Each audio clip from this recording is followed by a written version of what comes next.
ஒரு political image டெவலப்மெண்ட்டுக்காக ராகுல் காந்தி அதை பயன்படுத்திக்கிறாரா? அப்படின்னா நீங்க கேஸ போடுங்க ஒரு மேல. குளத்தூர்ல ஸ்டாலின் எப்படி ஜெயிச்சாரு, பிரியங்கா காந்தி எல்லாத்தையும் விசாரிக்கணும். அவங்க தான் விசாரணைக்கு உட்படுத்துன்னு கேக்குறாங்க. 2019 இருந்து இந்த பிரச்சனை இருக்குங்க. பாஜக வெற்றியடைஞ்சா மட்டும் உங்களுக்கு சந்தேகம் வருது இல்லையே? அஃபிடவிட் அகிலேஷ் யாதவ் கொடுத்தாரு இல்லையா, அதுக்கப்புறம் ஏன் வாயை திறக்கல? அப்ப மக்கள் அம்பலப்படுத்தணுன்றனால என்ன பண்றாங்க, மக்களை நோக்கி பயணம் போயிட்டு அங்க எல்லாத்துக்கிட்டையும் இதை சொல்றாங்க. அப்ப அங்க ஒரு தாக்கத்தை ஏற்படுத்தணுன்ற அச்சத்துல தான் இதே எடப்பாடி பழனிசாமி 6 மாசத்துக்கு முன் இந்த முழக்கங்கள்லாம் வந்து அப்பப்ப பேசிட்டு இருந்தவர் தான் இடையில சீசனெல்லாம். அப்போ அவர் இப்ப கை விட்டுட்டு கூட்டணிக்கு போயிட்டார் விஜய். அவர் வந்து இந்த படம் ரிலீஸ்க்கு வர்ற மாதிரி 3 மாசத்துக்கு ஒருக்கா தான் வெளியிலே வர்றாரு. இல்ல அவர் பாஜக எதிர்ப்பு தீவிரமா பேசுறாருல்ல. இங்க எஸ்ஐஆர்ன்ற வார்த்தையே வெளில வரல.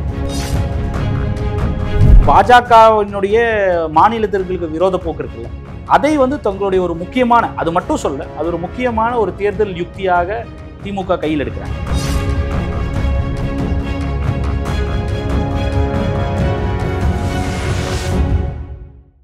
சவுத் பீட் அன்பு உறவுகளுக்கு வணக்கம். நான் ஃபெலிக்ஸ் இன்பவொளி. இந்த நேர்காணலில் நாம் சந்திக்க இருப்பவர் பத்திரிகையாளர் திரு கார்த்திகேயன் அவர்கள். வணக்கம். வணக்கம். எஸ்ஐஆர் ஸ்பெஷல் இன்டென்சிவ் ரிவிஷன் அது பீகாரில் நடத்தப்பட்டு கிட்டத்தட்ட 65 லட்சம் வாக்காளர்கள் நீக்கப்பட்டிருந்தாங்க.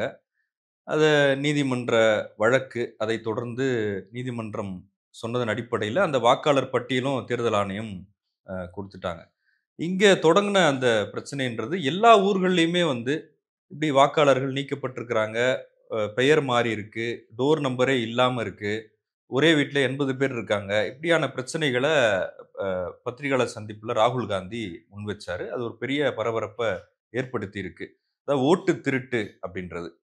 அந்த ஓட் சோரியை முன்னிறுத்தி இப்போ நவம்பர் மாதம் பீகார் தேர்தல் வர இருக்க சூழலில் பீகாரில் ஒரு பெரிய பேரணியை ராகுல் காந்தி முன்னெடுத்திருக்கிறாரு. தமிழ்நாடு முதலமைச்சர் ஸ்டாலினும் அதில் பங்கெடுக்கிறார். இந்த விஷயங்கள் வந்து ஒரு பெரிய பூதாகரமாக ஒரு தாக்கத்தை ஏற்படுத்தியிருந்தாலும், ஆனால் பாஜகவோட ஆட்சிக்கோ தேர்தல் ஆணையத்தின் நடவடிக்கைகளுக்கோ எந்த பாதிப்பும் ஏற்பட போறதில்லை அப்படின்ற ஒரு பார்வை இருக்கு. எப்படி பார்க்குறீங்க? இது அரசியலுக்காக மட்டும் பயன்படுத்தப்படுதா?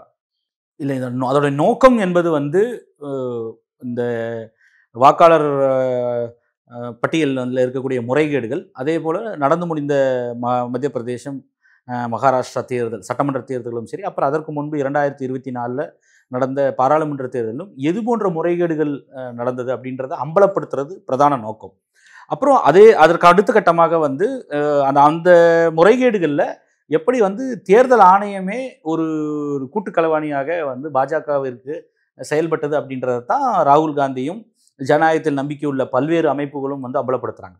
அதற்கு அடுத்தபடியாக அவர்களுடைய நோக்கம் என்பது இந்த எஸ்ஐஆர் என்று நீங்கள் சொல்லக்கூடிய சிறப்பு இன்டென்சிவ் ரிவிஷன் இருக்கு இல்லையா, அதன் மூலமாக நீங்கள் சொன்னது போல் 65 லட்சம் பேரை வந்து நீக்கியிருக்காங்க பீகாரில். நவம்பர் மாதம் அங்கே தேர்தல் நடக்க போகுது. அப்போது இதில் வந்து ஒரு ஒரு திட்டமிட்ட ஒரு சதி இருக்கிறது அப்படின்றத அம்பலப்படுத்தணும். லிஸ்ட் கொடுங்கன்னு சொன்ன உடனே தேர்தல் ஆணையம் கொடுத்துட்டாங்க. லிஸ்ட் கொடுங்கன்னு சொன்ன உடனே அவங்க கொடுக்கல. அவங்க ஆக்சுவலாக முதல்ல கொடுக்க முடியாதுன்னு சொன்னாங்க. அதுக்கப்புறம் வந்து பல்வேறு எதிர்ப்புகள் வந்துச்சு. உச்சநீதிமன்றத்துக்கும் போய் அது வந்து தவறாக துஷ்பிரயோகம் படுத்தப்படும் அப்படின்லாம் வந்து வாதிட்டு கடைசியாக வந்து உச்சநீதிமன்ற ஆணையத்துக்கு அப்புறம் அவர்கள் வெளியிட்டது கூட மெஷின் ரீடபிள் ஃபார்மேட்டில் இல்லாமல் ஒரு பிடிஎஃப் ஃபைல் இமேஜா, அதாவது நீங்கள் முன்பு வழக்கமாக ஒரு ஃபைல் ரிலீஸ் ஆச்சு வந்துச்சுன்னா அதை எடுத்து நீங்கள் சிஸ்டத்தில் நம்ம போட்டு பார்த்தோம்னா ஈஸியாக தேடிடலாம். அதுபடி பண்ணாமல் இத்தனை நாள் அப்படி அந்த முறையெல்லாம் வெளியிட்டு இருந்தது. இந்த முறை மாற்றி இந்த எஸ்ஐஆரில் வந்து நடந்த குளறுபடிகள் அம்பலப்பட்டு போனது, அதே போல் வந்து பெங்களூர் சென்ட்ரலில் இருக்கக்கூடிய மகாதேவ்புரா தொகுதியில் வந்து எவ்வாறான முறைகேடுகள் நடந்தது என்பதை ராகுல் காந்தி வந்து வெளிக்கொண்டு வந்ததுக்கப்புறம், அப்புறம் மகாராஷ்டிராவில் நடந்த சர்ச்சைகள் இல்லை எல்லாத்துக்கு அப்புறம் என்ன பண்ணாங்கன்னா, இமேஜா ஒரு புகைப்படமாக வந்து வாக்காளர் பட்டியலை வெளியிடுறது, அதே போல் வந்து அந்த ரிட்டர்னிங் ஆஃபீஸர் அலுவலகங்களை ஒட்டி வைக்கிறது அப்படின்றது. அதில் வந்து நீங்கள் எடுத்து பார்த்தீங்கன்னா இப்போ பீகாரில் 7 கோடி பேர் வாக்காளர்கள் அப்படின்னா 7 கோடி பேர் வாக்காளர்களையும் இமேஜா இருக்கும். ஒன்னொன்னும் நீங்க எடுத்து ஃபீட் பண்ணி தேட வேண்டியிருக்கு. சர்ச்சபிள் டேட்டாவா மெஷின் ரீடபிள் டேட்டாவா அவங்க கொடுக்கல. கான்ஷியஸா வேணும்ட்டு இது பண்ணாது. என்ன நோக்கம் இருக்கு கேட்டா வந்து அதை யாராவது வந்து பக் பண்ணிடுது, அதை ட்வீக் பண்ணிடுவாங்க அப்படின்னு எப்படி பண்ண முடியும்? தேர்தல் ஆணையத்தினுடைய ஒரு சாஃப்ட்வேர்ல இருக்கக்கூடிய அவங்களுடைய டேட்டா இருக்கிறத வந்து எப்படி போய் வந்து மாற்றிட முடியும்? அப்ப இவ்வளவு நாள் வந்து அந்த மாற்றத்துக்கு அதுக்கெல்லாம் உட்படுத்தப்பட்டு காம்ப்ரமைஸ்டு டேட்டா மூலமாக தான் தேர்தல் நடந்துச்சா அப்படின்னு பல்வேறு கேள்விகள் எழுது. அப்ப இதையெல்லாம் அம்பலப்படுத்தும் விதமாகத்தான் நீங்கள் வந்து ராகுல் காந்தி வந்து ஓட்டர் அதிகாரி யாத்ரா அப்படின்னு சொல்லி சரஸ்ரம்ன்ற இடத்துல வந்து ஆகஸ்ட் 17ஆம் தேதி வந்து துவங்குறார். ஒரு 16 நாள் யாத்திரை. அது செப்டம்பர் 1ஆம் தேதி வந்து பட்னாவில் வந்து முடியுது. அதில் வந்து ஒரு பீகாரில் இருக்கக்கூடிய 38ல் 25 மாவட்டங்களை உள்ளடக்கிய ஒரு யாத்திரை. ஒரு 1300 கிலோமீட்டர் அவர் பயணிக்கிறாரு. அது ஆல்ரெடி போயிட்டு இருக்காரு. ஒரு 3 பிரேக் அதில் வந்து எடுத்துட்டு ஒவ்வொரு நாள் மட்டும் எடுத்துட்டு அப்படியே பயணிச்சுட்டு இருக்காரு. அதில் ஏற்கனவே வந்து ஆர்ஜேடியோட தேஜஸ்வி யாதவ் நீங்கள் சொன்னது போல் அவர் வந்து அவங்க 2 பேரும் மோட்டார் சைக்கிளில் போனதெல்லாம் வந்து நடந்தது. இந்த யாத்திரைக்கு இடையிலே வந்து அவர் அங்கே வாக்காளர் சந்திக்கிறார். அவர்களுடைய பிரச்சனைகளையும் வந்து விவசாய பெருங்குடி மக்கள், அங்கே கிராமப்புற மக்கள், அவங்களுக்கு இருக்கக்கூடிய பிரச்சனைகள், இருந்தவர்களை தேடுகிறேன்னு சொல்றாரு. அது ஏற்கனவே வேற நடந்தது. அந்த இறந்ததாக வந்து பீகார்ல எஸ்ஐஆர்ல அந்த 65 லட்சம் பேர்ல 22 லட்சம் பேர் வந்து மரணித்து விட்டார்கள் அப்படின்றதான் தேர்தல் ஆணையத்தோட கூற்று. அப்ப அதை முறியடிக்கும் விதமாக யோகேந்திர யாதவ் செஃபாலஜிஸ்ட் அவர் தான் வந்து உச்சநீதிமன்றத்திலே வந்து நேரடியாக வந்து அது இறந்ததாக சொல்லப்பட்ட 2 நபர்களை கூட்டிட்டு வந்தார். அப்ப அந்த இறந்து போனதாக சொல்லப்பட்ட நபர்களோடு தான் தேநீர் கூட வந்து சுவைத்தார் வந்து ராகுல் காந்தி டெல்லியில. அப்ப அவர்களை தேடி போறேன்னு தான் சொல்லி சொல்றாரு. இப்ப இதுல இன்னொரு முக்கியமான விஷயம் என்னன்னு பாத்தீங்கன்னா, அந்த 65 லட்சம் பேர் இறந்ததுல சொன்னதுல பெரும்பான்மை 31 லட்சம் பேர் பெண்கள். அதுல நீங்க அந்த அதுவும் குறிப்பா வந்து ஒரு 25 மாவட்டங்கள்ல வந்து அது ஒரு டேட்டா எல்லாம் எடுத்து பார்த்தாங்க. அதில் ஒரு சில மாவட்டங்களில் பார்த்தீங்கன்னா ஏறக்குறைய 17.8% வந்து பெண்களுடைய வாக்காளர் சதவீதமே குறைஞ்சிருச்சு. அந்த அளவுக்கு நீக்கங்கள் நடந்திருக்கு. அப்போ இது எல்லாமே வந்து பல்வேறு குளறுபடிகள். இது சம்பந்தமாக ஒயர் ஆங்கில பத்திரிகையில் களத்துக்கு போய் அங்கே இருக்கக்கூடிய இது நிஜத்தில் அந்த இவர்கள் இதோ மிகைப்படுத்தி காட்டப்பட்டது இந்த நீக்கப்பட்ட இடங்களுக்கெல்லாம் போய் அங்கே இருக்கக்கூடிய அட்ரஸ் மக்களை எல்லாம் நேரடியாக சந்தித்து வெரிஃபை பண்ணி பல்வேறு கள ஆய்வுகளை செஞ்சாங்க. அப்போ கள ஆய்வுகள் செஞ்சது போல் நீங்கள் சொன்னது போல் ஒரே இடத்துல சில 100 பேர் சொன்னீங்க இல்லையா, உதாரணத்துக்கு அதில் ஒரு இடத்துல அவங்க போய் பார்த்ததுல ஒரு வீடு பூட்டி இருக்கு. அது வந்து ஒரு சட்ட சிக்கலுக்கு உள்ளாகி இருக்கக்கூடிய ஒரு சொத்து இடிந்த நிலையில் இருக்கு. அந்த யாருமே அங்கே இருக்கிறது இல்லை. அது பார்த்தாலே தெரியும் அந்த புகைப்படம். அந்த வீட்டில் வந்து 197 பேரும் என்னமோ இருக்கிறதா வந்து ஒரு தேர்தல் ஆணையம் வந்து சொல்லுது. அந்த வீடு 20 வருஷமா பூட்டி இருக்கு. அது ஒரு சொத்து தகராறுல. அப்படி இந்த மாதிரி பல்வேறு இதுகள் குளறுபடிகள். அப்ப என்ன நோக்கமா இருக்கும் சார்? அதாவது இதுல என்ன சொல்றாங்கன்னா, பெரும்பான்மை இஸ்லாமியர்கள், தலித்துகள், பழங்குடியினர் இவங்களதான் குறி வச்சு நீக்குறாங்க அப்படின்ற மாதிரி சொல்றாங்க. ஆனா தேர்தல் ஆணையம் வேற விளக்கத்தை சொல்றாங்க. இவங்கெல்லாம் மைக்ரேட் ஆயிட்டாங்க. இதுல இந்த ஆய்வு செஞ்சதுல ஒரு பெரிய விஷயம் வந்து ஆரம்பத்தில் என்ன சொன்னாங்க, இந்த எஸ்ஐஆர் பண்ணப்போ பங்களாதேஷ்ல இருந்து ரோஹிங்கியாக்கள், அதே மாதிரி வந்து மயான்மர்லேருந்து ரோஹிங்கியாக்களும் பங்களாதேஷ்லேருந்து அகதிகளாக வரக்கூடியவர்கள், இல்லை அங்கேருந்து சட்டத்துக்கு புறம்பாக வந்து மைக்ரேட் ஆகி வரக்கூடிய மக்கள் இப்போ வந்து இங்கே வாக்குகளை வச்சுருக்காங்க, அதையெல்லாம் நீக்க போகிறோம் அப்படின்ற ஒரு கூற்றத்தை ஆரம்பத்தில் பாஜக வந்து வக்காலத்து வாங்கிச்சு தேர்தல் ஆணையத்துக்காக. அப்போ நீங்கள் இந்த எஸ்ஐஆர் எடுத்து பார்க்கும்போது பெரும்பாலும் இதுவும் வந்து என்ன பார்த்தீங்கன்னா, இந்த தவறாக சேர்க்கப்பட்டது, இந்த நீக்கப்பட்டது எல்லாம் எதையும் எந்த இடத்துல அதிகமாக பார்த்தீங்கன்னா இந்த பார்டர் டிஸ்ட்ரிக்ஸ் எல்லாம் எதுவுமே கிடையாது. சர்வதேச பார்டரோ இல்லை பார்டர் டிஸ்ட்ரிக்ஸில் மக்கள் எளிதாக வந்து மற்ற நாடுகள் இருந்து வேறு இடங்கள் வந்து இடம்பெயர்ந்து வந்து இருக்கக்கூடிய இடங்கள் இல்லை, எல்லாம் இன்டீரியர் பார்ட்ஸ் எல்லாம் நிறையா இருக்குன்றது அதுவே உங்களோட பொய் அம்பலப்பட்டு போயிடுச்சு. அதே மாதிரி வந்து கான்ஷியஸாக சில இடங்களில் ரூரல் ஏரியாக்களில் இல்லை இவர்களுக்கு பலவீனமான இடங்களில் வந்து எப்படி நீக்கங்கள் வந்து செய்யப்பட்டிருக்கு அப்படின்றது அது ஒரு உதாரணத்துக்கு வந்து அந்த கலாய்வில் கூட வந்து ஒயரோட கலாய்வில் பார்த்தீங்கன்னா ஒரு 1.5 லட்சம் ஓட்டுகள் வந்து ஒரு 1200லேருந்து 1300 வீடுகளில் அவர்களுக்குள்ள சுருங்குது. பல இடங்களில் பார்த்தீங்கன்னா 200-300 பேர் ஒரு வீட்டில் இருந்ததா. நீங்கள் இதே நம்ம இங்கே பார்த்தோம்ல, பெங்களூரில் பார்த்தோம்ல, ஒரு பியர் உற்பத்தி செய்யக்கூடிய இடத்துல எப்படி 66 பேருக்கு வந்து ஓட்டு இருக்குது அப்படின்னு சொல்லி போட்டிருந்தாங்க இல்லையோ, அதே போல் வந்து நீங்கள் பீகார்லேயும் பார்த்தீங்கன்னா பல இடங்களில் வந்து எல்லாருக்கும் வந்து ஒரு வீட்டில் 300 பேருக்கு 250 பேர் 190 பேர். தேர்தல் ஆணையத்தில் இவ்வளவு குளறுபடி இருக்கு அப்படின்னு சொன்னா, அப்ப பாஜக அல்லாத கட்சிகள் வந்து ஜெயிச்ச மாநிலங்கள்ல ஆட்சி கலைச்சிட சொல்லுங்க. எல்லாத்தையும் சேர்த்து தான் கேட்கறாங்க. அகிலேஷ் யாதவ் தானே சொல்றாரு. இப்போ ராகுல் காந்தி அதே தானே சொல்றாரு. அவங்க யாருமே வந்து நாங்க ஜெயிச்சதுனால அது இல்லைன்னு சொல்லலையே. அகிலேஷ் யாதவ் என்ன சொல்றேன்னா, அஃபிடவிட் கேட்டேன் இல்ல, ஞானேஸ்வர் குமார் வந்து சீஃப் எலெக்ஷன் கமிஷனர் அஃபிடவிட் கேட்டார். நான் அஃபிடவிட் காமிச்சிருக்கேன்னு பத்திரிகையாளர் மத்தியிலேயே வந்து அஃபிடவிட் எடுத்து காமிச்சாரு. அவர் தான் அதிகமா ஜெயிச்சாரு. அவர் எதிர்கட்சியா இருக்காரு. அதான் சொல்றேன், அவர் அதிகமா ஜெயிச்சார் இல்லையா. யாரும் எதிர்பாராத விதமா உத்தரப்பிரதேசத்துல பிஜேபியை வீழ்த்தி 50% மேலான தொகுதிகளை பாராளுமன்ற தொகுதிகளை வெற்றி பெற்றாங்களே, இன்க்ளூடிங் அயோத்தியா உட்பட்ட ஃபரிதாபாத்ல. அப்ப அந்த தகுதியே வந்து நாங்கள் வெற்றி பெற்றது எல்லாத்தையும் நாங்கள் வெற்றி பெற்றாலும் கூட முறைகேடுகளை வந்து ஆய்வு செய்ய வேண்டும், வந்து விசாரணைக்கு உட்படுத்த வேண்டும் அப்படின்னு தானே சொல்றாங்க. அதனால தானே வந்து ஓட் சோரி கட்டி சோடு அப்படின்ற முழக்கத்தையே வந்து அந்த சுற்றுப்பயணத்துல வைக்கிறாங்க.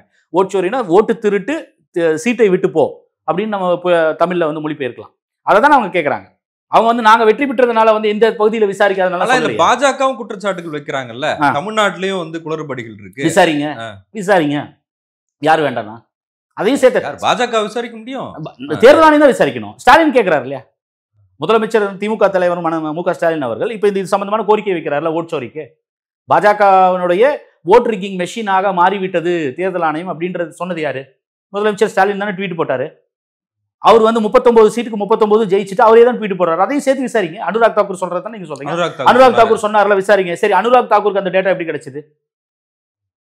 எதிர்கட்சிகளுக்கு ஒரு தடவை ரிலீஸ் பண்ணீங்க, அந்த டேட்டாவை எடுத்து அதை 6 மாசமா ஆய்வு செய்து அம்பலப்படுத்துறாங்க. உடனடியாக அந்த மெஷின் ரீடபிள் ஃபார்மேட்ல இருக்கிறத நீக்கிட்டு நீங்க வந்து பிரியங்கா காந்தி எல்லாத்தையும் விசாரிக்கணும். அவங்க தான் விசாரணைக்கு உட்படுத்துன்னு கேட்கறாங்க. அவங்க வந்து இங்க மட்டும் பண்ணுங்கன்னு கேட்கலையா, பீகார் மட்டும் கேட்கலையே. தேர்தல் ஆணையமே முற்றிலும் காம்ப்ரமைஸ் இருக்குன்னு தானே சொல்றாரு. இது சம்பந்தம் அவங்க வந்து கேட்கறது வந்து நீங்க தேர்தல் ஆணையம் கிட்ட அவங்க கேட்கறது அந்த தேர்தல் நடந்த அன்னைக்கு நடந்த சிசிடிவி ஃபுட்டேஜ் கொடுங்கன்னு கேட்கறாங்க.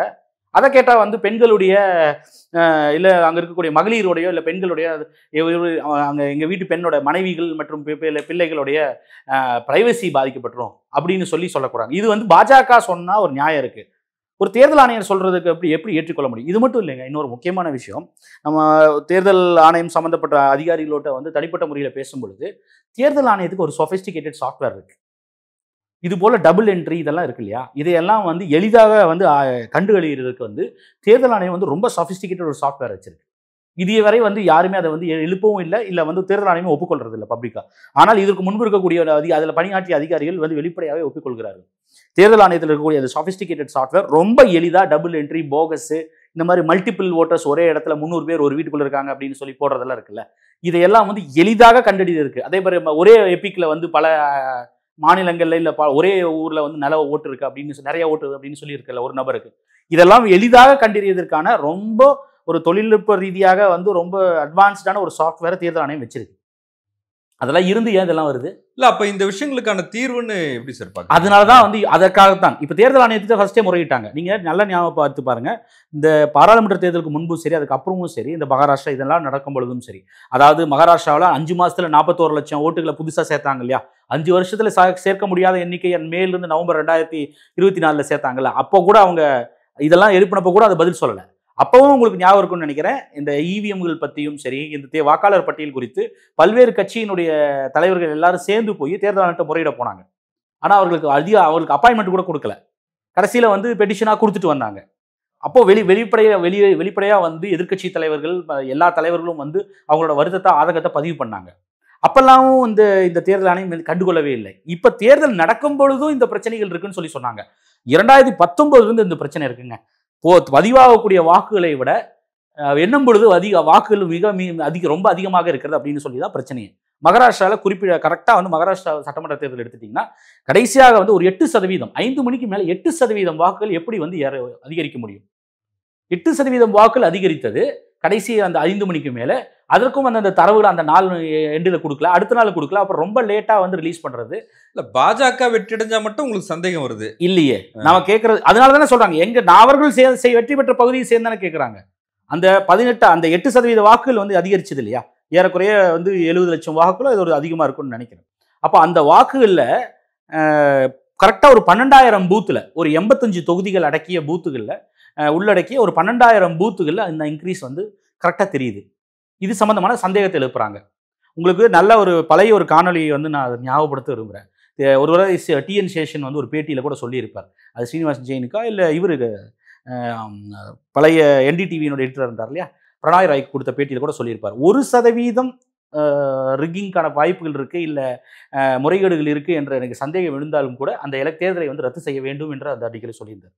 இங்கே வந்து 8% அளவிற்கு வந்து அந்த 5 மணிக்கு மேலே திடீர்னு வந்து ஒரு எக்ஸ்போனன்ஷியல் ரைஸ், ஒரு 12,000 பூத்தில் ஒரு 85 தொகுதிகள் உள்ளடக்கிய இடங்கள்ல 139 தொகுதியில் நின்று கண்டெஸ்ட் பண்ணி 125 தொகுதிகளில் ஜெயிக்குது. ஏறக்குறைய 89% ஸ்ட்ரைக் ரேட்டு. நின்ன தொகுதியில் 89% வந்து வெற்றி பெறுவது இல்லாமல் வந்து ஒரு பெரிய வேவ் இருந்தாலே கூட யாருமே பார்த்ததே கிடையாது. ஆனால் அது போன்ற ஒரு நம்பர் வந்து கம்ப்ளீட்டாக வந்து எக்ஸ்போனன்ஷியல் ரைஸ் வருது. அதுக்கு 4 மாதம் முன்னாடி பாராளுமன்ற தேர்தலில் மோடிக்கு விழாத ஓட்டு, சட்டமன்ற தேர்தலில் ஃபட்னவிஸ் வாக்குறுதிகள் இருக்கு, எல்லாரும் தானே கொடுத்தாங்க. ஒரு ஆளு அரசுக்கு அப்படி விழுந்தது தான் ஒரு பெரிய ஆச்சரியமா இருக்கு.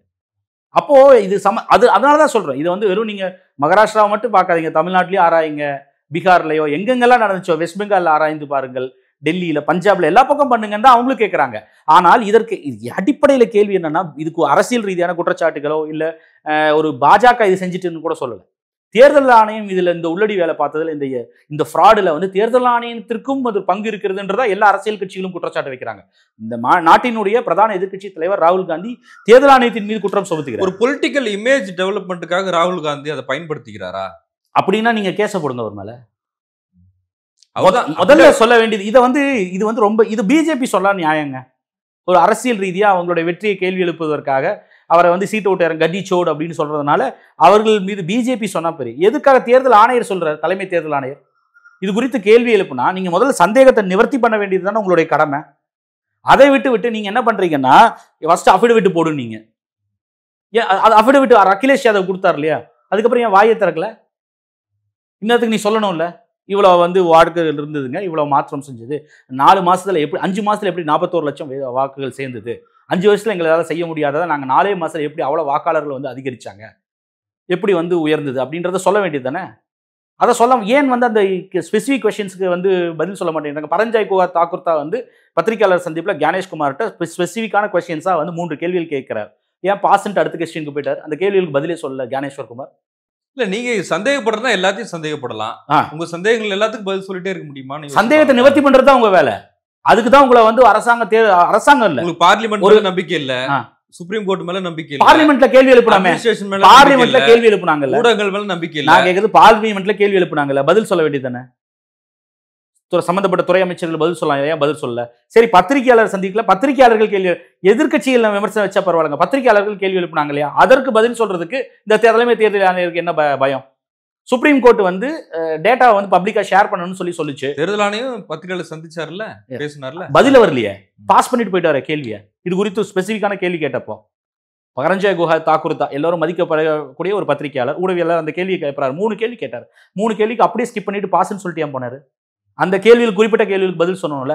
நீங்க உங்களுக்கு வசதி அரசியல் பதில்களை சொல்லிக் கொண்டிருந்தார் ஞானேஸ்வர் குமார். அங்க பெண்களுக்கு வந்து நான் கேட்கிறேன், பெண்களோட பிரைவசி பாதிக்கப்படும், அதனால வந்து நான் அதெல்லாம் வந்து ஷேர் பண்ண முடியாதுன்னு சொன்னா அப்புறம் எதுக்கு சிசிடிவி வைக்கிறீங்க அந்த பூத்துக்குள்ள? வைக்கவே வேணாமே. அது வைப்பதே எதற்காக? விவிபேட் கவுண்டிங்ல வந்து 5 தொகுதிகளுக்கு தான், ஒரு சட்டமன்ற தொகுதிக்கு தான் கொடுத்துருக்கு. அதை கூட முழுசா என்றது இல்லையே. மிஸ்மேட்ச் வருதுன்னு சொன்னா வந்து என்ன அதுவும் என்னப்படுறது இல்லையே. ஏன் வந்து இந்த கேள்விகளை வந்து எல்லாருமே ரொம்ப காலமா வைத்துட்டு கொண்டு இருக்காங்க, அது எதற்குமே பதில் இல்லையே. இப்போ வந்து நேரடியாக ஃபீல்டுக்கு போய் வெரிஃபை பண்ணி மகாதேவபுரா தொகுதியிலேயோ சரி 6 மாசமா உட்காந்து இந்த டேட்டாவை எடுத்து பெங்களூர் சென்ட்ரல் தொகுதியில் மகாதேவபுரான்ற தொகுதியில் அசம்பிளி செக்மெண்ட்ல எப்படி வந்து ஏமாற்று வேலைகள் நடந்திருக்கு, தவறான வந்து என்ட்ரிஸ் நடந்திருக்குன்னு சொல்லி காட்டுறாங்க. அப்போ நான் என்ன கேட்குறேன், திரு ஞானேஸ்வர் குமாரோடைய கூற்றுப்படி இந்த 6 மாசத்துக்கு முன்னாடி வரைக்கும் நடந்த எலெக்ஷன் நடந்தது எல்லாமே தவறான வந்து எலக்டோரல் ரோல் படி நடந்துச்சுன்னா 2024 தேர்தலில் வந்து ரத்து செய்யணுமா வேண்டாமா? உங்களோட கூற்றுப்படி பார்த்தீங்கன்னா இப்போ நீங்கள் பீகாரில் செஞ்சிருக்கிறது தான் சரி, 65 வாக்காளர்களை நீக்கினது சரி அப்படின்னு சொன்னா நீங்க வந்து அப்போ 2024 தேர்தல் ஒரு பொய்யான இல்லைன்னா வந்து ஒரு காம்ப்ரமைஸ்ட் இல்லை ஒரு முறைகேடான வாக்காளர் பட்டியலை வைத்து நடத்தப்பட்ட பாராளுமன்ற தேர்தல் தானே. அப்போ அந்த எலெக்ஷன் ரத்து பண்ணிடலாமா? அதற்காக பதில் சொல்லணும்ல. எதற்குமே பதில் சொல்லாம அந்த முடிஞ்சு போச்சுன்னு தவிர்த்துட்டு இதர் எல்லாவற்றுக்கும் முக்கியம் இது வந்து ஒன்று நேற்று நடப்பதில்லைங்க. இந்த தேர்தல் ஆணையத்தினுடைய சந்தேகத்திற்குரிய செயல்பாடு இருக்கு இல்லையா, என்று வந்து உச்சநீதிமன்றம் தலைமை தேர்தல் ஆணையர் வந்து அப்பாயின்மெண்ட் வந்து நியமனம் வந்து உச்சநீதிமன்றத்தோட தலைமை நீதியரசர் சிஜேஐ, எதிர்க்கட்சி தலைவர் மற்றும் பிரதமர் 3 பேரும் உள்ளடக்கியதா இருக்கணும்னு சொல்லி ஒரு ஆர்டர் வந்துச்சு இல்லையா. அதற்கு எதிராக அவசரமாக சட்ட திருத்தம் கொண்டு வந்து தேவையில்லை அப்படின்னு அந்த உச்சநீதிமன்ற தலைமை நீதியரசரை நீக்கிட்டு பிரதமரால் பரிந்துரைக்கப்படுகிற ஒரு ஒன்றிய அமைச்சர்னு சொல்லி கொண்டு வந்தாங்களா, அங்க ஆரம்பிச்சது. அதுக்கப்புறம் உங்களுக்கு வேண்டியவங்களை போட்டீங்க. அதுக்கப்புறம் இந்த முறைகேடுகளை கொஞ்சம் கொஞ்சமா வெளியில வர ஆரம்பிச்சதுக்கு அப்புறம் என்ன பண்ணாங்கன்னா, இந்த ஃபுட்டேஜ் எல்லாம் கொடுக்கணுமே அவசரமாக போய் தேர்தல் ஆணையம் கொடுக்க மாட்டேன்னு சொல்லி உடனடியாக திருப்பி ஒரு சட்ட திருத்தம் கொண்டு வந்து 45 நாட்கள் அப்படின்னு சொல்லி ஒரு கட் ஆஃப் டேட் வச்சு அதற்கப்புறம் வந்து அந்த ஃபுட்டேஜ் எல்லாத்தையும் அந்த டேட்டா எல்லாம் டெலீட் பண்ணிடலாம்னு சொல்லி அவசரமாக ஒரு சட்ட திருத்தம் கொண்டு வந்து எதை மறைப்பதற்காக இதெல்லாம் செய்யப்பட்டது. அப்ப இது வந்து நீங்க வெறுமனே இன்னைக்கு பீகார்லயோ இல்ல மகாதேவபுராவோ இல்ல மகாராஷ்டிராவில் நடந்ததோ இந்த கடந்த 6 மாசம் 1 வருஷத்தோட கதையை மட்டும் பார்க்காதீங்க. ஒரு சிஸ்டமேட்டிக்கா ஒரு கடந்த பல ஆண்டுகளாக வந்து இந்த தேர்தல் ஆணையமும் ஒன்றிய அரசும் இணைந்து ஏதோ பல செயல்களை செய்திருக்கிறார்கள். அதற்கு வெளிச்சம், அதற்கு எவிடன்ஸ் எதுன்னு பார்த்தீங்கன்னா இந்த சட்ட திருத்தங்கள் கொண்டு வந்தது தான். அதற்கு அதுலேயே வந்து உள்ளடங்கி இருக்கு. அந்த தேர்தலுக்கு சில மாதங்களுக்கு இல்லை சில வாரங்களுக்கு முன்பாக அருண் கோயல்னு ஒரு தேர்தல் ஆணையர் இருந்தார். அதுவும் வந்து அவசரமாக ஒரே நாளில் வந்து விஆர்எஸ் கொடுக்கப்பட்டு அவசரமாக ரிலீஸ் செய்யப்பட்டு ஒரு 2 நாளில் அப்பாயின்மெண்ட் ஆகி அவரோட அப்பாயின்மெண்ட்டே பெரிய கேள்வியாக வந்து உச்சநீதிமன்றத்தில் வழக்கு விசாரணை வரைக்கும் இருந்த நபர் திடீர்னு ஒரு நாள் வந்து தேர்தல் ஆணையத்தை விட்டு போனார் இல்லையா, தேர்தல் நடப்பதற்கு சில வாரங்களுக்கு முன்பு. அதுல இருந்தே நீங்க புரிஞ்சுக்கொள்ளலாம். இப்ப அப்போ உங்களுக்கு ஏதுவான ஒரு தலைமை தேர்தல் ஆணையர்லாம் வைத்து இந்த முறைகேடுகள் என்பது காலங்காலமாக நடந்து கொண்டிருக்கிறது அப்படின்றதுதான் வந்து எதிர்க்கட்சிகளோட குற்றச்சாட்டு. அப்ப நீங்க குறைந்தபட்சம் நீங்க வந்து அரசியல் ரீதியாக பாஜக மீது வைக்கக்கூடிய விமர்சனத்துக்கு அவங்க அரசியல் ரீதியாக நீங்க இப்ப சொன்னது போல வந்து பதில் சொல்லலாம். ஆனால் தேர்தல் ஆணையத்திற்கு பாரபட்சம் இல்லாமல் ஒரு நடுநிலையோடு ஒரு கான்ஸ்டிடியூஷனல் பாடி எப்படி பதில் சொல்லணும்? குறைந்தபட்சம் இந்த சந்தேகங்களை எல்லாம் நிவர்த்தி செய்யலாம்ல. அதை விட்டுட்டு வந்து நீங்க தேர்தல் ஆணையத்தையே வந்து சந்தேகப்பட்டுட்டீங்க, தேர்தல் நடைமுறையே வந்து பெற்று விட்டார்கள். இது வந்து அரசியலமைப்பு சட்டத்துக்கே முரணானது அப்படின்றது வேற. இது நீங்க இந்திய இறையாண்மைக்கு எதிரானது. அதுதான் சொல்றேன். அந்த பேச்சுக்கள்லாம் ஒரு தேர்தல் ஆணையர் பேச வேண்டிய பேச்சா? இதெல்லாம் வந்து பிஜேபியோட ஸ்போக்ஸ் பர்சன் வந்து பிரைம் டைம்ல டிபேட்ல பேசுறாங்கன்னா ஏற்றுக்கொள்ள முடியும். அவங்க அதை தான் காலகாலமா பேசுறாங்க. இப்போ அமெரிக்கா போன்ற நாடுகளில் இப்போ எலக்டோரல் ரோல் ரிவைஸ் பண்ணும்போது ஃபெடரல் லால சேலஞ்ச் பண்ணலாம். அது வந்து ஃபெடரல் லால வந்து அந்த ரிலீஸ் பண்ணப்பட்ட அந்த வாக்காளர் பட்டியல் இருக்கு இல்லையா, அதை வந்து சட்ட ரீதியாக அதை சேலஞ்ச் செய்யறதுக்கு வந்து வழிவகை இருக்கு. இந்தியாவில் கிடையாது. அப்போ குறைந்தபட்சம் அந்த அளவுக்கு ஒரு டிரான்ஸ்பரன்சி இல்லாம ஒரு வெளிப்படைத்தன்மை இல்லாமல் தான் வந்து சட்டங்கள் வந்து வரையறுக்கப்பட்டிருக்கு, தேர்தல் ஆணையம் சம்பந்தப்பட்ட சட்டங்கள். அப்ப இன்னும் அதுல மேலும் வந்து வெளிப்படைத்தன்மை வேணும்ன்றதா இப்ப எல்லாருமே ஜனநாயகத்தை நம்பிக்கை இருக்கவங்களா கேட்கறாங்க. அப்போ அதன் முதல் கட்டமாக குறைந்தபட்சம் நியாயமான கேள்விகள் இல்ல சந்தேகங்கள் எழுப்பப்படும் பொழுது அதை பதில் சொல்லாமல் வந்து நீங்க வந்து என் மேல கேள்வி அனுப்புறது வந்து இறையாண்மைக்கு எதிரானது, அரசியலமைப்பு சட்டத்துக்கு எதிரானதுன்னு ஒரு பேசுவார்னா இந்த தேர்தல் ஆணையர் தலைமை தேர்தல் ஆணையர் ஞானேஷ்குமார் இவர் எதையோ மறைக்கிறார், யாரையோ காப்பாற்ற முயல்கிறான்னு தான் நம்ம நினைக்க வேண்டியதா இருக்கு. அப்போ இதெல்லாம் வந்து அப்போ இந்த நிலையில வந்து ஒரு எதிர்க்கட்சிகள் என்ன பண்ணும்? மக்களை தேடிதான் போயாகணும். அதுதான் நீங்க கேட்டது கேள்விக்கான பதில். அப்ப நீங்க வந்து தேர்தல் ஆணையம் பதில் சொல்லாது, மாறாக வந்து எங்கள் மீது வந்து பழியை சுமத்தும், இல்ல எங்கள் மீது வந்து அந்த பிளேமை தூக்கி போடும் அப்படின்றதுனா, இல்ல நான் உங்களுக்கு தான் பொறுப்பு இருக்கு, நீங்க தான் பொறுப்பாக இருக்கணும் அப்படின்னு சொல்லி பொய்யான வந்து ஒரு கூற்றை வந்து முன்வைக்கும் அப்படின்னா அப்ப எதிர்க்கட்சிகள் என்ன பண்ணுவாங்க? மக்கள் மன்றத்துக்கு போவாங்க. இப்ப அதை தான் ராகுல் காந்தி பண்றாரு.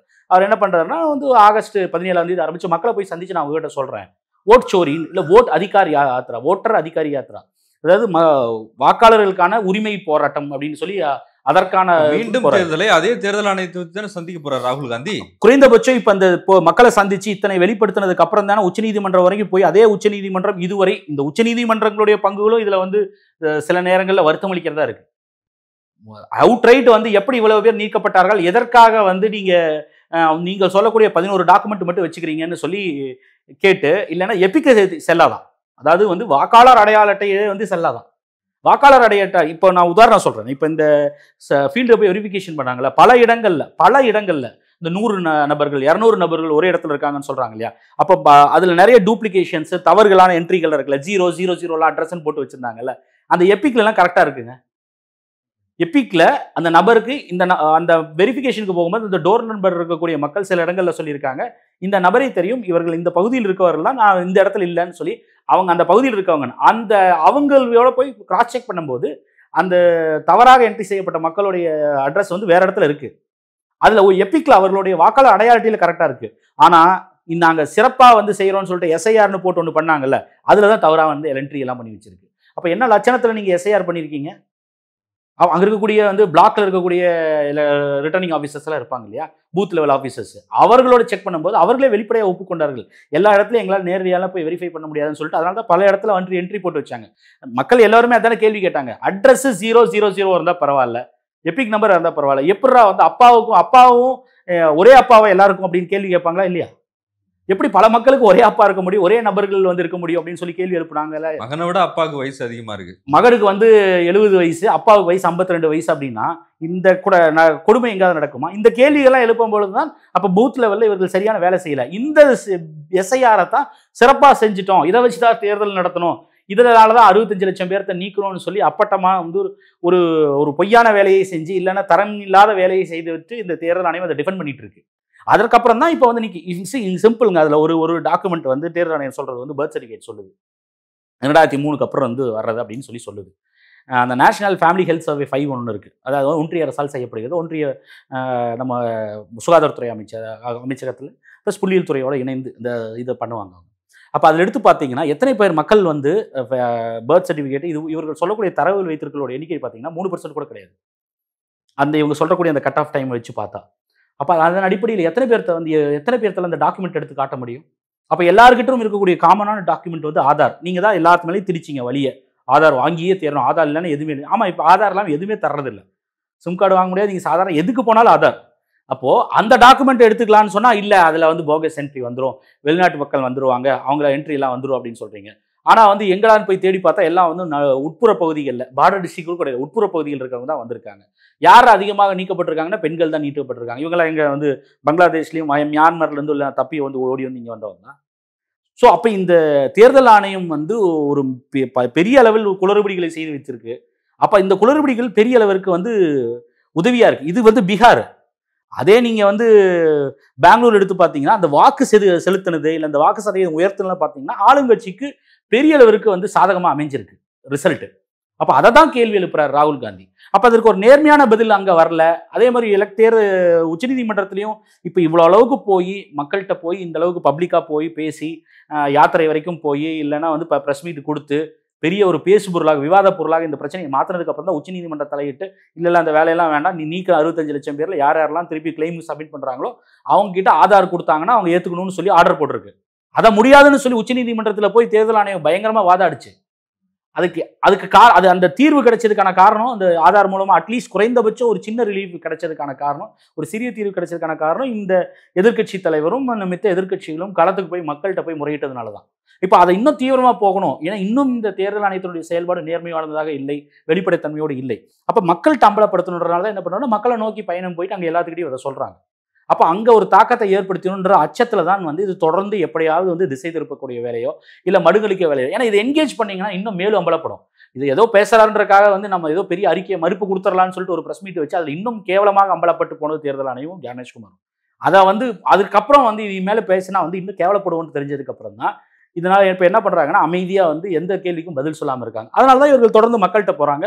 ஒவ்வொரு எதிர்க்கட்சி தலைவரும் அதற்கு ஆதரவாக கூட போகிறார். ஸ்டாலின் முதற்கொண்டு, முதலமைச்சர் ஸ்டாலின் முதற்கொண்டு கிளம்பி போறாரு. ஸ்டாலின் பீகார் அந்த பேரணியில் பங்கெடுக்கிறாரு. இப்போ இன்னைக்கு வந்து பஞ்சாப் முதலமைச்சர் வந்திருக்காரு. அந்த காலை உணவு திட்டத்தை வந்து எய்டட் ஸ்கூல்ஸ்க்கு வந்து விரிவாக்கம் செய்யறதுல திமுக தலைவராக ஸ்டாலின் பொறுப்பேற்றதுலேருந்தே வந்து நேஷனல் லீடர்ஸ் இங்கே வர்றதும் இவர் மற்ற ஸ்டேட்ஸில் போய் அந்த நிகழ்வுகளில் பங்கெடுக்கிறதும் அப்படின்றது தொடர்ச்சியாக இருக்கு. இந்த பாரத் ஜோடா யாத்ரா அது கூட வந்து ஸ்டாலின் தான் தொடங்கி வச்சாரு. ஆமா, இன்னைக்கு ராகுல் காந்தி பேரணியில் போய் கலந்துக்கிறாருன்னு வச்சுங்களேன். அப்ப ஒரு நேஷனல் பாலிடிக்ஸை வந்து முன்னெடுக்கிறதுக்கான ஒரு முயற்சியில ஸ்டாலின் ஈடுபடுறாரு. ஆனா அது வந்து அது கை கொடுக்கல அப்படின்னு நம்ம எடுத்துக்கலாமா? இல்ல நீங்க அது கை கொடுக்கலன்றதெல்லாம் இப்போ டூ ஏர்லி டு ப்ரெடிக்ட். நீங்க ஒரு 30 வருஷத்துல அது வெளிப்படல. இல்ல எதற்கு நான் சொல்றேன், ஒரு 30 ஆண்டுகளுக்கு முன்பு 90களுடைய ஏர்லி 90ஸ்க்கு இல்லைன்னா மிட் 90ஸ்க்கு முன்னாடி பார்த்தீங்கன்னா பிராந்திய கட்சிகளுடைய தாக்கம் வந்து தேசிய அரசியலில் மிக குறைவாக தான் இருந்துச்சு ஒப்பீட்டளவில் நான் சொல்கிறேன். அப்போது அவர்களுடைய நோக்கம் என்பதே வந்து இங்கே மாநிலத்தில் ஆட்சியை கைப்பற்றணும், முதலமைச்சராக இருக்கணும், ஆட்சி கட்டில் அமரணும் அப்படின்றது தான் நோக்கமாக இருந்துச்சு. அப்போது அதெல்லாம் வந்து இந்த 90களோட இறுதியில் வந்து எப்போ கூட்டணி ஆட்சி வந்து ராஜீவ்காந்தி அவர்கள்லாம் மறைவுக்கு அப்புறம் வந்து ஒரு காங்கிரஸினுடைய ஸ்திரத்தன்மை கேள்விக்குறியாகி அப்புறம் பல்வேறு ஆட்சி மாற்றங்கள், அந்த கூட்டணி ஆட்சி எப்படின்றது எப்போ வந்து பெரிய அளவிற்கு வந்து அதுதான் இன்றைய நடைமுறை அப்படின்ற ஒரு மாற்றத்தை நோக்கி போச்சோ, இடைப்பட்ட காலத்தில் ஒரே ஒரு அபரேஷன் பார்த்தீங்கன்னா இந்த 2014 இது வரைக்கும் தான், 24 வரைக்கும் தான். இப்போ மோடியே வந்து கூட்டணி ஆட்சியில் மெஜாரிட்டியில் மைனாரிட்டி கவர்மெண்ட் தான் ரன் பண்ணிட்டு இருக்காரு. அப்போ இந்த கடந்த ஒரு 30-35 ஆண்டுகளோட ட்ரெஜெக்டரி எடுத்து பார்த்தீங்கன்னா கூட்டணின்றது தான் வந்து அத்தியாவசியமாகி போயிடுச்சு. அது மட்டும் இல்லை, நாட்டினுடைய வளர்ச்சி, நாட்டினுடைய முக்கியமான கொள்கை முடிவுகள் எல்லாமே இந்த கூட்டணி ஆட்சி இருப்பது என்பது ஒரு பெரிய செக் அண்ட் பேலன்ஸாக சிறப்பாகவே இருக்குது நாட்டுக்கு. அப்போது அதை உணர்ந்ததுக்கு அப்புறம் என்ன ஆச்சுன்னா, இப்போ முதல்ல கலைஞர் தான் அதை உணர்ந்து, கலைஞரும் அதுக்கப்புறம் சந்திரபாபு நாயுடு எல்லோரும் பல்வேறு தலைவர், நிதிஷ்குமார் முதற்கொண்டு, அப்போ தேவகவுடா சேர்த்துக்கலாம் அதுலேயும். அப்போ இந்த மாதிரி நிறைய தலைவர்கள் அதை உணர்ந்து ஒன்றியத்தில் அதிகாரத்தில் இருப்பது இல்லைன்னா ஒன்றிய அரசியலில் தேசிய அளவு அரசியலில் நமக்கு ஒரு பங்கு வகிக்கணும் அப்படின்றத வந்து உணர்ந்திருக்காங்க அப்போ இருந்தே. அது நீங்கள் மினிஸ்ட்ரியில் இடம் கிடைக்கிறதா இருக்கலாம், இல்லை ஒரு ஆட்சியில் வந்து எந்த திசையில் வழி நோக்கி போகணும்னு. நீங்கள் உதாரணத்துக்கு 2004-09 இடதுசாரிகள் வந்து ஆட்சியில் பங்கு பெறவில்லை என்றாலும் கூட வெளியிலிருந்து ஆதரவு கொடுத்தாங்க. 61 சீட் அப்போ அவங்களுக்கு இருந்துச்சு. அப்போ அந்த ஒரு கடைசியாக ஆட்சியை விட்டு வெளியே வர அந்த 1-2-3 அக்ரிமெண்ட்டை வெளியே அந்த கான்ட்ரவர்ஷியலாக வந்து வெளியே வந்தாங்க இல்லையா, நியூக்ளியர் டீலில். அதற்கு முன்பு வரைக்கும் பல்வேறு பிரச்சனைகளில் அந்த அரசினுடைய கொள்கை வழியை வந்து தீர்மானிக்கக்கூடியது அல்ல ஒரு ஒரு ஒரு ஒரு உந்து சக்தியாக ஏதோ ஒரு தாக்கத்தை ஏற்படுத்திட்டே இருந்தாங்க. அப்போ ஒன்று இப்போ ஆட்சியினுடைய கொள்கை வழி, இல்லைன்னா வந்து பாலிசி மேக்கிங், இல்லை கட்சியாக தங்களுடைய அதிகாரத்தை விஸ்தரிக்கிறது. இதில் பல்வேறு மட்டங்களில் எல்லா பிராந்திய கட்சிகளும் பல மாநிலங்களில் தங்களுடைய பவரை உணர்ந்தாங்க. இவர்கள் எல்லோருக்குமே முதலமைச்சர் ஆசை வருவதற்கான காரணம்ன்றது அதுலேருந்து ஆரம்பிக்குது. இல்ல அதான் அந்த பாஜக எதிர்ப்பு புள்ளியில இருக்கிற மாநில கட்சி தலைவர்களை ஒருங்கிணைக்கிறதுக்கான முயற்சின்னு பல முறை எடுத்தாச்சு. அது கரெக்ட் தான். இப்ப நீங்க அது ஒரு ஒன்று நீங்க ஆட்சிக்கு இப்ப வரல இந்தியா கூட்டணி, அதற்காக அதை அப்படியே விட்டுவிட முடியுமா? இன்றைய தமிழ்நாட்டினுடைய அடுத்த ஆண்டு வரக்கூடிய சட்டமன்ற தேர்தலில் இன்னும் 7-8 மாசம் கூட இல்லை.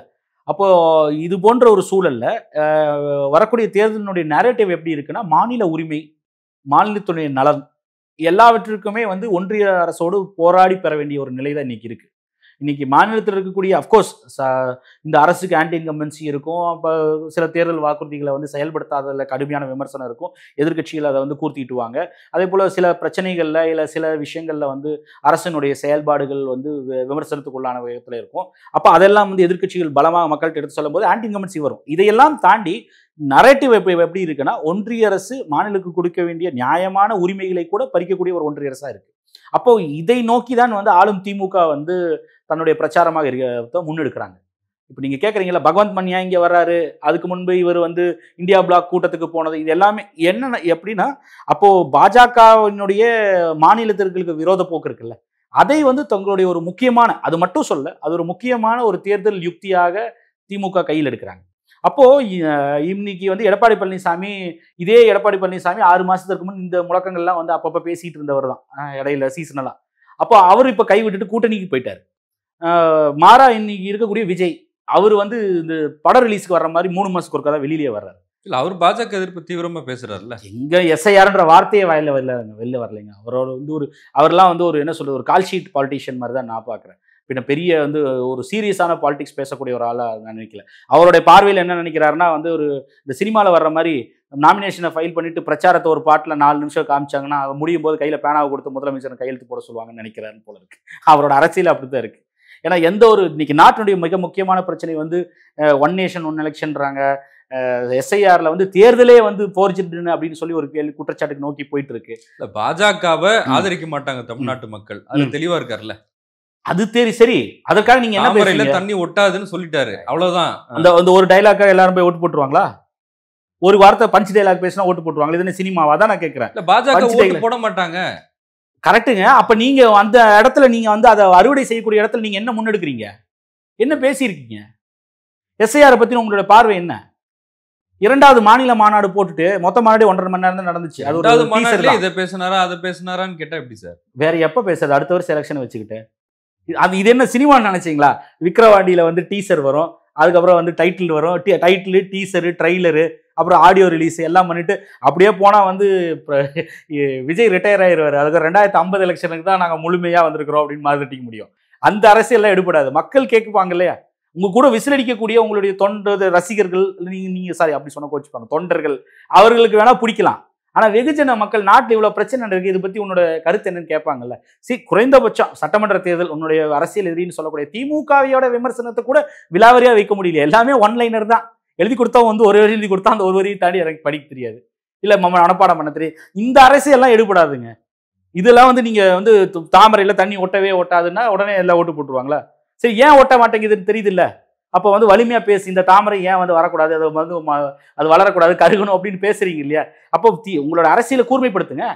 அதெல்லாம் எதுவும் பேசாம சும்மா இருந்தா, இப்ப ஸ்டாலின் போய் நிக்கிறாருல பாராளுமன்றத்துல பிரச்சனை பண்றாங்க. சரி, உங்களுக்கு கேட்டா பாராளுமன்றத்துல இருப்பீங்க, ரோட்டுக்கு வாங்க, உங்க கட்சி சார்பா போராட்டம் அனுப்புவீங்க.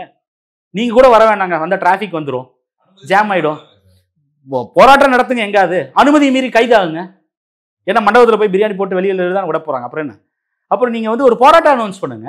அதை யாரும் உங்களை தடுக்கிறா? இப்ப அதிமுக போராட்டம் அனுமதி கொடுக்கலன்னா அனுமதி மீறி போராட்டம் பண்றாங்கல்ல. பாரதிய ஜனதா கட்சி சொல்லுது, காங்கிரஸ் கட்சி செய்யுது. அப்போ உங்களுக்கு மட்டும் என்ன தடுக்குது? நீங்க வந்து வெளியில வர மாட்டீங்க. 3 மாசத்துக்கு ஒருக்கா வந்து இந்த ஆடியோ ரிலீஸ், டீசரு, டைட்டில் இந்த மாதிரி வந்து அப்பப்போ வந்து ஒரு மேடையில் ஏறி பேசிட்டு அப்படியே சவுண்டா பேசிட்டு ஒரு ரேம்ப் வாக் பண்ணிட்டு போயிட்டா எல்லாரும் உங்களை அடுத்து கூப்பிட்டு வந்து முதலமைச்சர் உட்கார வச்சிருவாங்களா? அது பத்தாதுங்க. இப்போ ஸ்டாலின் வந்து ஒரு பாஜக எதிர்ப்புல பாராளுமன்றத்துல இல்ல வந்து வெளியில இல்ல வந்து அரசியல் ரீதியாக வந்து எதிர்ப்பு அப்படின்னு சொல்லி கூர்மைப்படுத்துறாருல. இப்போ நான் என்ன தேவை இருக்கிறது? ஸ்டாலினுக்கு வந்து சட்டமன்ற தேர்தல். அப்கோர்ஸ் இந்த எஸ்ஐஆர் வந்து திமுகவும் உஷாரா இருக்கணும், தமிழ்நாட்டில் இருக்கக்கூடிய மாநில கட்சியிலும் உஷாராக இருக்கணும். ஏன்னா தமிழ்நாட்டில் என்ன குளறுபடிகள் பண்ணியிருக்காங்கன்னு சொல்ல முடியாதுன்னு சொல்றாங்க. தமிழ்நாட்டில் திமுக ஆளுங்கட்சியாக இருக்கிறது, இங்க இருக்கக்கூடிய கட்சியில் இருக்கக்கூடிய அனுபவமும் அவர்களுக்கு திறமையும் வேற. அப்போ அவ்வளவு எளிதில் வந்து ஏமாற்ற முடியாதுன்ற ஒரு நம்பிக்கை இருந்தாலும் கூட இந்த பிரச்சுறுத்தல்ன்றது நாட்டுக்கே இருக்கக்கூடிய அச்சுறுத்தல். இது வெறுமனே ஒரு ஸ்டேட்டுக்கானதோ இல்ல ஒரு பார்லிமெண்ட்டுக்கானதோ அப்படின்றது கிடையாது. இது நாட்டினுடைய ஜனநாயகத்தின் அடிப்படையான தேர்தலையே வந்து கேள்விக்குறியாக்கக்கூடிய தேர்தல் ஆணையத்தோடு சேர்ந்து ஒரு பெரிய ஃபோர்ஜரியை செய்திருக்கின்ற விமர்சனம் இல்ல ஒரு குற்றச்சாட்டு. அப்ப அதற்கு குறித்து கூட ஒரு கருத்து சொல்லாத ஒரு நபரா வந்து விஜய் இருந்துட்டாருன்னா அவரெல்லாம் நம்ம எவ்வளவு சீரியஸா எடுத்து பேச வேண்டியதே இல்லை. அப்படியே வந்து ஒரு காமிக் ரிலீஃபா ஒரு சினிமாவில் வந்து இடையில வந்து எப்படி வந்து ஒரு இடையில வந்து கமெடியன் வந்து ஒரு ட்ராக்கை பேஸ் பண்ணிட்டு போயிட்டே இருப்பார், அப்பப்போ வருவார். அந்த மாதிரி தான் அவர் எடுத்துக்க வேண்டியதா இருக்குது. இங்க இந்த இடத்துல தான் வந்து அப்ப பாஜக எதிர்ப்பு தமிழ்நாட்டுடைய மாநில உரிமை பேசுவதில் ஸ்டாலின் தன்னை முன்னிலைப்படுத்துறாரு. அப்ப அதற்காகத்தான் வந்து நாட்டினுடைய முக்கிய பிரச்சனைக்காக நான் வந்து பீகார் பட்னா போறேன் அப்படின்னு சொல்லி அவர் கிளம்பி போறார். இதே போலதான் வந்து மாநிலத்தின் ஸ்டாலின் வந்து டீலிமிட்டேஷன் வந்தப்போ யாருமே யோசிக்காதப்போ மித்த இடத்துல இருக்கக்கூடிய எல்லா நான் பிஜேபி லீடர்ஸ் எல்லாத்தையும் அழைச்சு இங்க ஒரு கூட்டம் போட்டார், ஒரு கன்சல்டேஷன் வச்சு அதன் அடிப்படையில் வந்து பிரசிடென்ட் கிட்ட ரெப்ரஸன்டேஷன் கொடுக்குறது இல்லை பாராளுமன்றத்தில் இந்த பிரச்சனை எழுப்புறதுன்னு சொல்லி யாருமே ஃபோர்ஸி பண்ணாதப்ப டீலிமிட்டேஷன் ஒரு பிரச்சனை இருக்கிறது. இது எப்படி வந்து தென் மாநிலங்களுக்கு பெரிய படுபாதமாக அமையும்ன்றதை ஃபோர்ஸி பண்ணிட்டு ஒரு பெரிய கான்க்ளேவ் ஏற்பாடு பண்றது இருக்குல்ல. அப்போ அதெல்லாம் வந்து நீங்க ஒரு கன்சல்டேஷன் ஏற்பாடு பண்றதெல்லாம் அப்போ நீங்க இந்த பாஜக காங்கிரஸுக்கு முன்பாக முந்தி கொண்டு வந்து நாட்டினுடைய அதிமுக்கியத்துவம் வாய்ந்த பிரச்சனைகளை வந்து யூகித்து இல்ல வந்து அதை யோசிச்சு அதற்கான தீர்வுகளை சொல்றது இல்ல குறைந்தபட்சம் ஒரு கலந்துரையாடலே வந்து ஏற்பாடு பண்றாருல்ல, அதை தான் நம்ம பார்க்கணும். அப்போ இதுல வந்து நீங்க ஒன்று தேசிய அளவில் இந்தியா கூட்டணியில தன்னுடைய முக்கியத்துவமும் வந்து அதிகரிக்குது. இன்னொன்று தமிழ்நாட்டிலும் வந்து பாஜகவுடைய தமிழ்நாட்டு நலனுக்கு எதிராக இருக்கக்கூடிய ஒன்றிய அரசின் பிரதான எதிரியாக இல்ல வந்து அதற்கான முதல் குரலாக வந்து தன்னை முன்னிலைப்படுத்துவதற்கும் இது பயன்படுது. அப்ப இரண்டையும் சேர்த்தியே வந்து அவர் செய்யறதுக்காகத்தான் வந்து இது பயணிக்கிறார். அதை நீங்க வெறுமனவே வந்து அவர் வந்து தொடர்ந்து எல்லா பக்கமும் போறாரு, வந்து மம்தா பானர்ஜி அகிலேஷ் யாதவ் கூப்பிடுறாரு, அவங்களும் வந்து இவருடைய பிறந்தநாள் விழா கூட்டத்துக்கும் வர்றாங்க, இல்லைன்னா இங்க இருக்கக்கூடிய கலந்துரையாடலுக்கு வர்றாங்க. ஆனா அதோட பலன்னா என்ன பண்ண முடியும்? அவரை கூட்டு பிரதமர் ஆக்கல அப்படின்னு சொல்ல முடியாது. அப்ப அவருக்கே அந்த ஆசையெல்லாம் இல்லை. அவர் வந்து இந்த ஹிஸ் கண்டென்ட் வித் திஸ். ஒருவேளை வந்து இந்தியா கூட்டணி ஆட்சி அமைத்திருந்தால் ஒரு நல்ல துறைகள் பெற்று தமிழ்நாட்டிற்கான உரிமைகள் இல்லை திட்டங்களை பெறுவதுதான் அவர்களுடைய நோக்கம். அதை தாண்டி அவர்கள் பெரிதா ஒன்றும் வந்து அவர்கள் எதிர்பார்க்கல. ஒரு பிரதமர் ஆகணும்ன்றதெல்லாம் அவர் பண்ணல, சிலர்லாம் முன்மொழிந்தாலும் கூட. அப்போ ஸ்டாலின் என்பவர் வந்து ஒரு திமுகவில் தேசிய அரசியலில் அந்த மைய அரசியல் பொலிட்டிக்கல் மெயின் ஸ்ட்ரீம்ல மைய நீரோட்டத்தில் தன்னை எப்படி வந்து முன்னிலைப்படுத்திக்கணும், அந்த கட்சியை முன்னிலைப்படுத்திக்கணுன்றதை ரொம்ப வந்து ஷார்ப்பாக பண்ணிட்டு இருக்காரு. அது சக்ஸஸ்ஃபுல்லாகவும் பண்றாரு. அது நீங்க பார்க்க முடியுது. பாராளுமன்றத்தில் நடக்கக்கூடிய விஷயங்களா இருந்தாலும் சரி, இல்லை வேற ஒரு இது போன்ற இது இருந்தாலும் சரி, காங்கிரஸ் சார்பாக முதல் குரலா வந்து ஆதரவு குரலாக இங்கிருந்தான் கூப்பிடுறாங்க ஸ்டாலின். அதனாலதான் நீங்க 1000 இங்க இருக்கக்கூடியவர்களுக்கு ஆசைகள் இருந்தாலும் இல்ல காங்கிரஸ் எங்களோட வந்து எடப்பாடி பழனிசாமி எவ்வளவு குக்கி போட்டாலும் வராதற்கான காரணம் என்பது காங்கிரசினுடைய தேசிய அளவிலான கணக்கு இருக்குல்ல, அதுல அந்த கணக்குல வந்து ஸ்டாலின் மற்றும் திமுக என்பது ரொம்ப அத்தியாவசியமானது. இது வந்து வெறுமனே ஒரு சட்டமன்ற தேர்தலோ இல்லை ஒரு இடைத்தேர்தலுக்கான ஒரு இது கிடையாது. 2029 வரை பாஜகவிற்கு எதிரான அரசியலை வந்து தேசிய அளவில் முன்னெடுப்பதற்கு ஸ்டாலின் அத்தியாவசியம் என்பதை காங்கிரஸ் உணர்கிறது. அதனால்தான் இவரும் தொடர்ந்து அங்கே போறார், அவர்களும் இங்கே வருவதற்கான காரணம்ன்றது அதுதான். அப்போ அதை நம்ம வந்து ஒரு பின்னடைவோ இல்லை பலன் கிடைச்சதா இல்லையான்றதெல்லாம் இல்லை, அது ஏற்கனவே பலன் கிடைச்சிட்டு இருக்கு. அதனால தொடர்ந்து இவருக்கு அந்த அழைப்பு வந்துட்டு இருக்கு. இவரும் அதனால தான் அதை வந்து எப்படின்னா இவரும் வந்து தன்னுடைய காங்கிரஸ்க்கு எப்படி தேசிய அரசியல் அதே போல தமிழ்நாட்டில் இவர் கூட இந்த உள்ளூர் அரசியலுக்கு ஸ்டாலினுக்கு அது கை கொடுக்குது. அப்போ அதனால தான் இவரும் போகிறார், இதை பயன்படுத்துகிறார். இவர் அழைக்கும் பொழுது வந்து அகிலேஷ் யாதவோ இல்லை தேஜஸ்வி யாதவோ இல்ல ராகுல் காந்தியோ வருவதற்கான காரணம் இல்ல அங்கிருந்து ஆட்கள் யாரோ ஒருத்தர் அனுப்பி வைப்பதற்கான காரணம் என்னன்னா இவர் வந்து அதை சரிவர வந்து அந்த இவருக்கான அந்த இடத்தை வந்து அங்க தேசிய அளவிலான அந்த அரசியல் மைய நீரோட்டத்தில் உருவாக்கி வச்சிருக்காரு. அதனுடைய வெளிப்பாடு தான் நம்ம இதை பார்க்கிறோம். நன்றி சார், உங்களுடைய நேரத்துக்கு மிக்க நன்றி. நன்றி.